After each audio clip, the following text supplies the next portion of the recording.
ના રજા લઈ લેવી સારી. આ જામફળ છે, ચંદિયા ગામના મંજુલાબેન છે, એમનો બતાવો.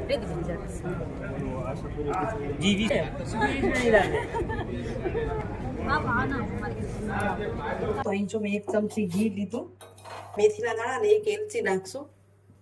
ઘી ગરમ થઈ જાય એટલે અહીં જીરું નાખશું. જેવું થાય એટલે હિંગ નાખશું. તેલ ચલાવી લઈશું. બાકી એનામાં સ્વાદ અનુસાર નમક નાખી દઈશું, થોડીક હળદર.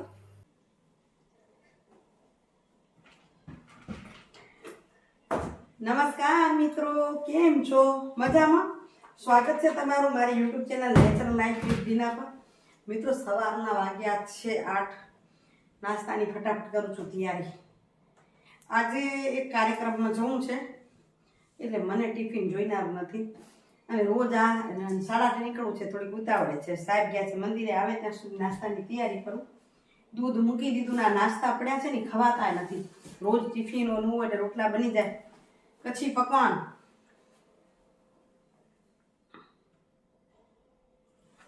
ભુજમાં મળે છે, સરસ હોય છે. ગાંઠિયા, આમાં બિસ્કિટ ને બધું છે. નાસ્તા કેટલા પડ્યા ઢગલા. લઉં ને તે મને એમ થાય કે ના લઈશ, હું ખાઈશ, સાહેબ ખાશે, લઈ જઈશ. પછી ખવાય નહીં. બિસ્કિટ ને જો કરાચી બિસ્કિટ લઈ રાખ્યા હતા. મને એમ કે છોરા હશે તે ખપશે, છોરા હશે નહીં તો આવડા નાસ્તા હું ભેગા કરું નહીં. ઓછું લીધેલું પડ્યા છે. ચકરી હમણાં ઘરે નથી બનાવી. મોટે ભાગે વસ્તુ આપણે ઘરે બનાવી છે, આ વખતે ઘરે નથી આ બનાવી. મને એમ હતું કે છોકરા રોકાશે તો નાસ્તો લઈ નાખવું, પણ છોકરાનો વારો જ ના આવે. એક જ દિવસ રોકાણો એમાં મારી કાને મેળ જ ના આવ્યો સવાર નાસ્તો કરવાનો. એને એક ટાઈમ આવ્યો. ચાલો હું આ ફટાફટ દૂધ બનાવી લઉં. હવે દૂધ અને નાસ્તા સુકાની કરવાનું આજ કાંઈ નથી કરવાનું. જવું છે ગાંધીધામ અને ત્યાંનો સંજોગ હશે તો થોડીક ઝલક બતાવશું. મોટો આખો કાર્યક્રમ તો જોવાય નહીં. આજનો કાર્યક્રમ એવો છે એટલે તમને બતાવીશ એનો છે. નહીં હોય ઉતારા જેવો તો વળી આવી તમને મળીશ, બરાબર ને? ચાલો ઉતાવળ કરીએ. માથા સૂકી જાય, ઓળાઈ જાય. સાહેબ આવે ત્યાં સુધી બાંધી લઈને જલ્દી નહીં તો ખાવામાં વાળ થાય. તો ત્યાંથી પહોંચ્યા છીએ અમે ગાંધીધામ. આ હોલમાં આ બે સરપંચ છે, પ્રીતિબેન અને ચેતનાબેન મારી સાથે છે. સુરજપરના સરપંચ અને વાડાસરના સરપંચ. જુઓ આ પપૈયું અને જામફળ મેં લીધા છે, 2 ઓર્ગેનિક છે. ચંદિયા ગામની વાડીના છે. અહીં મંજુબેન અને આ સામે દેખાય છે એ તમને બતાવી રહી છું. અને આ એમનું સિંગ તેલ છે, એમની પોતાની જ વાડી બનાવે છે ભૂતળી, અને એમાંથી ભૂતળી અમે કચ્છમાં કહીએ મગફળી, અને મગફળીનું સિંગ તેલ છે. સિંગાનું સિંગ તેલ, બરાબર ને? તો એ ભાઈ પણ તમારી સાથે વાત કરશે હમણાં. આ પ્રીતિબેન અને ચેતનાબેન, અને સાથે આ છે સત્તાપરના સરપંચ ગીતાબેન. આગળ જામફળની મોજ તમને કહેશે. આ સત્તાપરના સરપંચ છે ગીતાબેન. આ જામફળ છે, ચંદિયા ગામના મંજુલાબેન છે, એમના વાડીના જામફળ છે. બહુ મસ્ત છે. તેલ પ્રીતિબેન બતાવો. તેલ છે, સિંગ તેલ છે. અહીં પ્રીતિબેને માહિતી લીધી એમની પાસેથી કે કઈ રીતે છે. 4.5 મહિના છે એનો પાક થાય છે અને તેમાં 15 લીટરમાં 49 કિલો મગફળી જોઈએ છે અને પછી તેમાં 15 લીટર નીકળે છે. ઓકે. અને બહુ ખાવામાં બહુ સારું છે અને ગુણવત્તા બહુ સારું છે. બરાબર. આ ભાઈ ભારાસર ગામના, ભુજ તાલુકાનું ભારાસર ગામ છે, ત્યાંના છે જાદવજીભાઈ વરસાણી.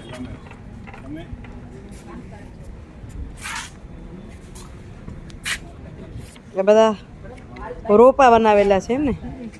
ઓલા શું સકરટેટી ને રોપ જોઈ શકો છો. સકરટેટી ને.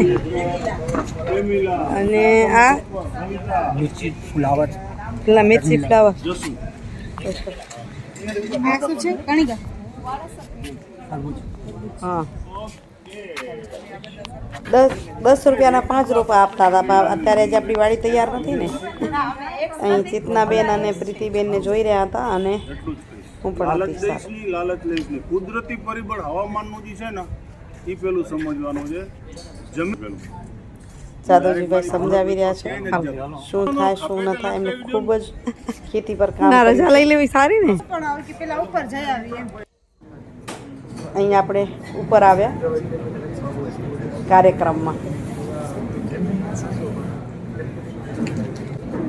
ખેડૂત સશક્તિકરણનો મેળો જ્યાં ધારાસભ્ય પણ આવ્યા હતા અને અંજારના ધારાસભ્ય એટલે રાજ્યના મંત્રી અને માલતીબેન જે ગાંધીધામના ધારાસભ્ય અને હતા ઘણા બધા ખેડૂત પરિવારો એમને માહિતી કરી લીધી અને સરકારશ્રી શું શું આપી રહી છે એમની પણ આપણે એની પાસેથી વાત સાંભળી રાજ્ય કક્ષાના મંત્રી ત્રિકમભાઈ અહીં સંબોધી રહ્યા છે.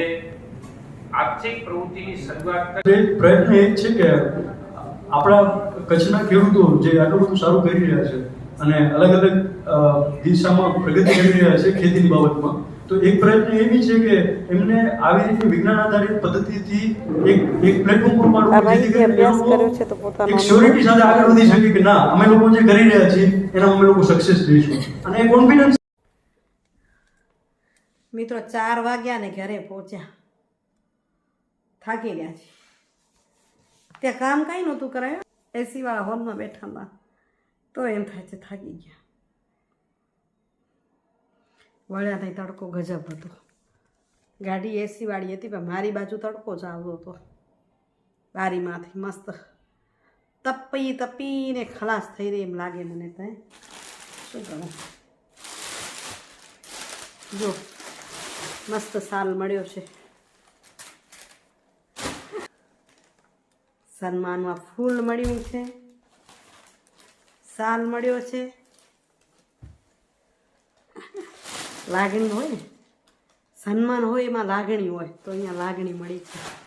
ચાલો થોડીક વાર ફ્રેશ થઈ રહું પછી વિડીયોને આગળ વધારું. તો મિત્રો 5:30 થયા, 4 વાગે આવી ગઈ હતી. પછી એમ ચાલો સુઈ રહી, આરામ કરીએ. હમણાં ખબર નહીં મને આરામનો ચસરકો લાગી ગયો છે એવું લાગે છે.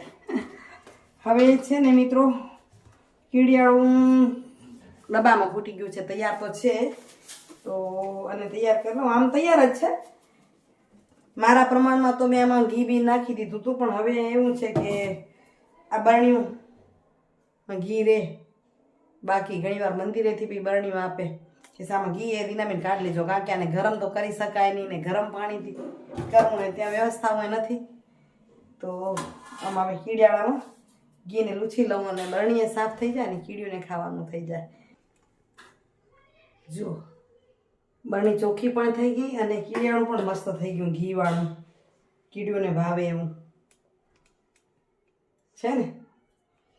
ચાલો હવે પાછી ભરી દઈ બરણીમાં, બીજી બરણીમાં તૈયાર કરી રાખી છે. એમાં અમારે સવારે લઈ જવા થાય, બીજું દળાવવું પણ પડશે અને આગળ ચાલુ છે.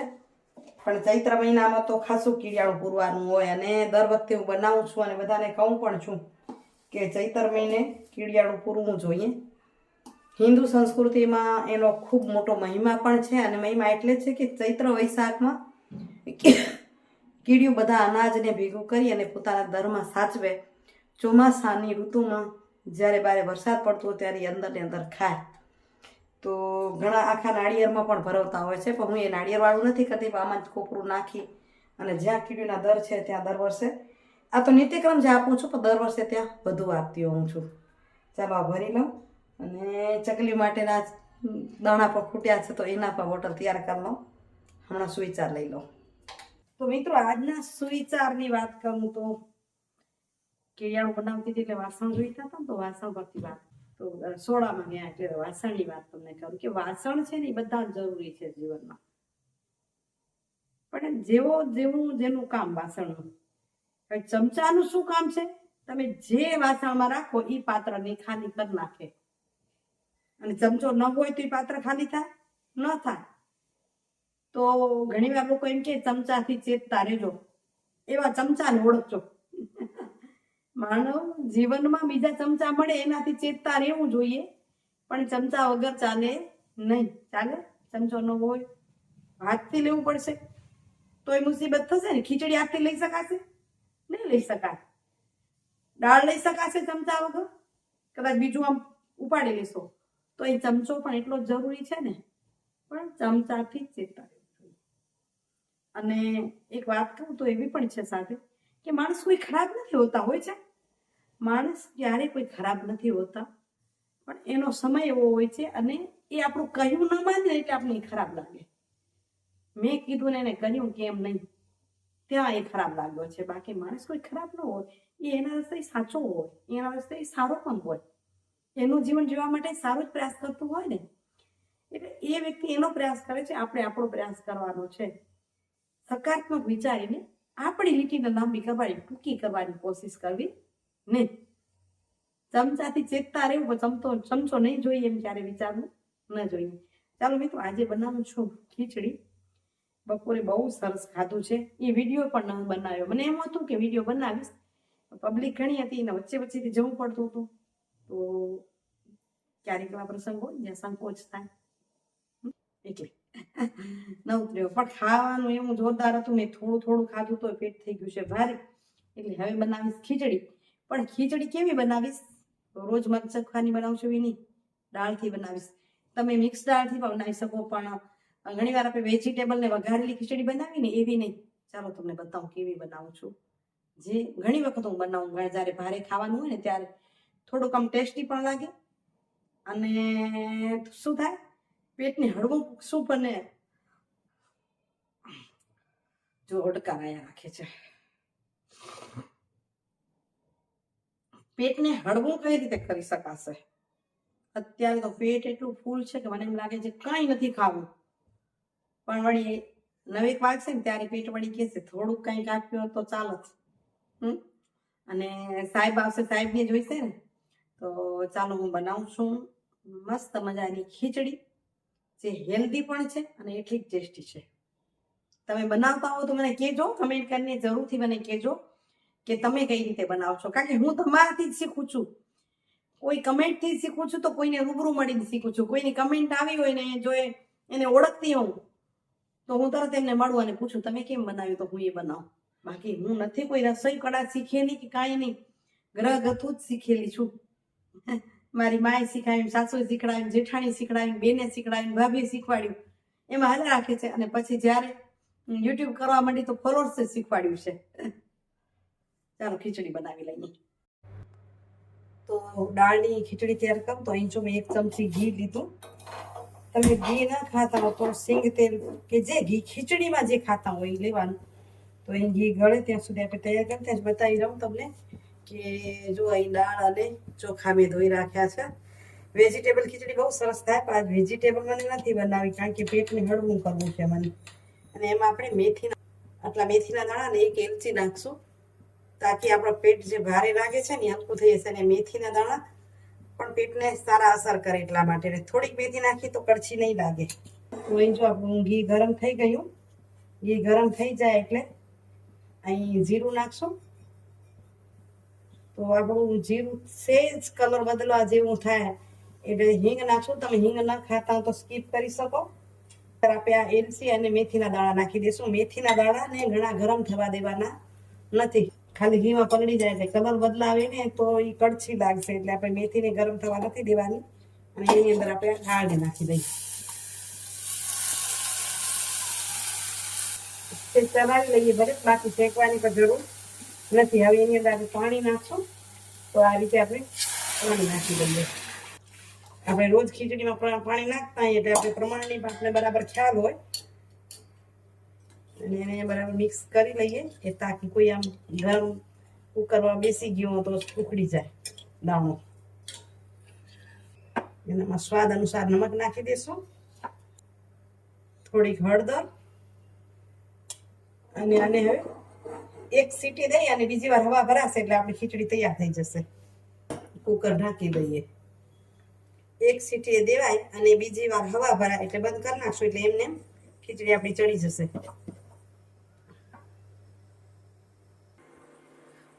અહીં ખીચડી આપણી થઈ ગઈ છે તૈયાર. પણ ખીચડી છે ને ખરેખર ખૂબ સરસ થાય છે, તમે બનાવી જોજો એક વખત.